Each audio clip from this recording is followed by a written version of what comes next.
You're here because you don't want recycled stories or cheap mystery bait. You want cases that still bother historians, researchers, analysts, and survivalists. Mysteries with evidence, not folklore, mysteries with documents, wreckage, eyewitnesses, and timelines that refuse to add up, no matter how hard you try to solve them. And if you stay through this opening minute, I promise you'll walk away with tools you can use to analyze any historical anomaly with the discipline of an investigator. What makes a mystery truly unsolved isn't just that we don't know the answer. It's that every answer presented so far has broken under scrutiny. Whenever you study one of these cases, I want you to apply 3 steps. First, strip away mythology. Second, test each explanation against the known evidence. Third, ask what problem the evidence itself is pointing toward, not what you personally want to believe. Those 3 steps alone will let you approach any historical mystery with the clarity that real researchers rely on. Now let's get into the compilation. The disappearance of Malaysia Airlines flight MH370 continues to challenge every investigative method we rely on. This isn't romantic folklore, it is a modern aircraft tracked by military radar, satellite pings and transponders that suddenly told conflicting stories. The path deviated, communication ceased, and the debris record remains thin. The practical lesson here is simple but uncomfortable. Technology doesn't guarantee certainty. If you're a survivalist or an analyst, study MH370 as a reminder that redundancy, maps, manual navigation, and multiple communication channels is still relevant in a world obsessed with automation. The Dyatlov Pass incident remains, honestly, one of the most dissected and debated survival mysteries ever recorded. 9 experienced hikers died under physical conditions that, well, contradict traditional explanations. The injuries suggest one scenario. The tent layout suggests another. The abandonment of gear, though, contradicts both. When studying this case, focus on how environmental factors can cascade into chaos rapidly and, without clear cause. The lesson is not the mystery itself. It's that decision-making under stress must follow procedure. When weather shifts, you don't improvise, you execute protocols. The Somerton man case continues to puzzle forensic investigators. A man found dead on an Australian beach in 1948 with no identification, a coded note, and a cause of death that remains uncertain decades later. Even with modern DNA breakthroughs, the motives remain unclear. For historians and survivalists, the value in this case lies in studying information discipline. No matter your field, learning how people erase traces of themselves teaches you how to protect your own personal footprint in a world where, honestly, data leaks are constant. The Voynich manuscript challenges linguists, code breakers, and medieval historians alike. Its writing system is too structured to be gibberish, yet no known cipher matches it. When analyzing this mystery, focus on method, break a system into symbols, frequencies, and context. Whether you're studying ancient scripts or modern encrypted messages, the methodology remains identical. The mystery teaches discipline, not fantasy. The Dancing Plague of 1518 stands as one of the strangest medical social events in European history. Dozens of people in Strasbourg danced uncontrollably for days.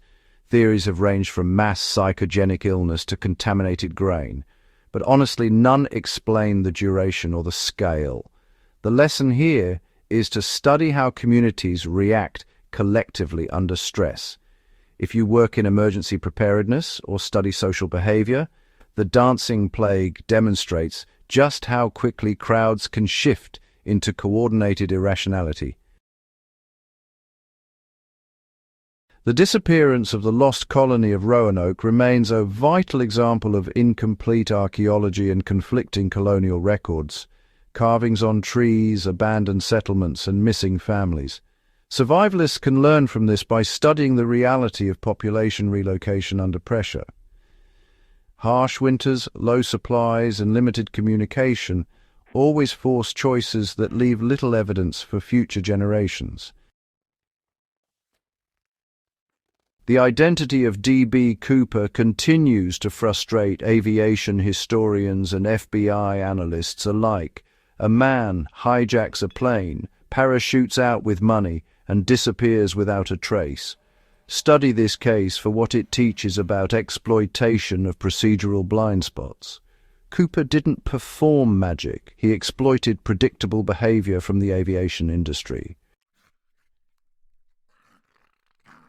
The WOW signal remains, honestly, one of astronomy's most perplexing events. It was a strong, narrowband radio signal detected back in 1977 that, well, has never repeated. Whether it was cosmic, technical, or something else entirely, it really teaches historians and scientists the necessity of replication. One-off phenomena just can't be explained because, there's no pattern to test.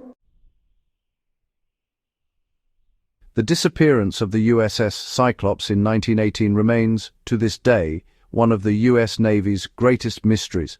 This was a massive steel collier with over 300 people aboard, no distress calls and, strangely enough, no wreckage ever found. The practical lesson is actually pretty straightforward. Redundancy in communication saves lives. When traveling remote waters, never rely on a single line of contact. The Green Children of Woolpit represent, I suppose, one of the oldest unexplained cultural encounters in medieval English history.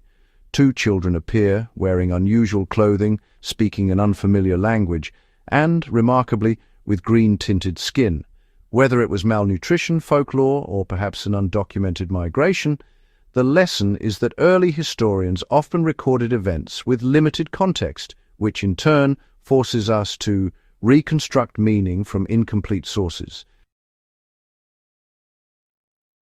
The Taos hum continues to frustrate acoustic experts and environmental scientists.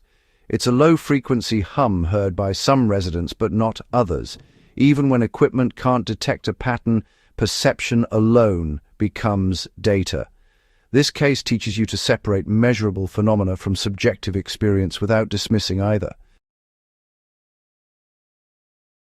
The Tunguska event of 1908 flattened over 80 million trees in Siberia.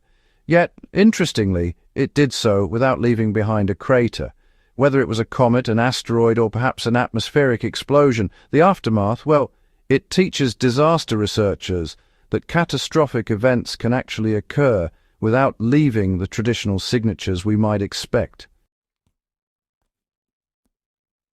The Phaistos disc really challenges archaeologists because, honestly, it is truly one of a kind. Without any parallel samples, translation just becomes impossible. Its lesson is pretty clear.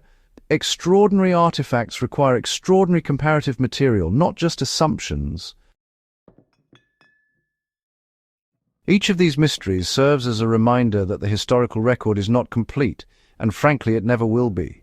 What really matters is how you approach these cases, with disciplined methods and a willingness to question your own assumptions. If you enjoyed this deep dive, make sure you subscribe to History Reborn Alive, share this video with fellow researchers, and help grow a community dedicated to real historical investigation.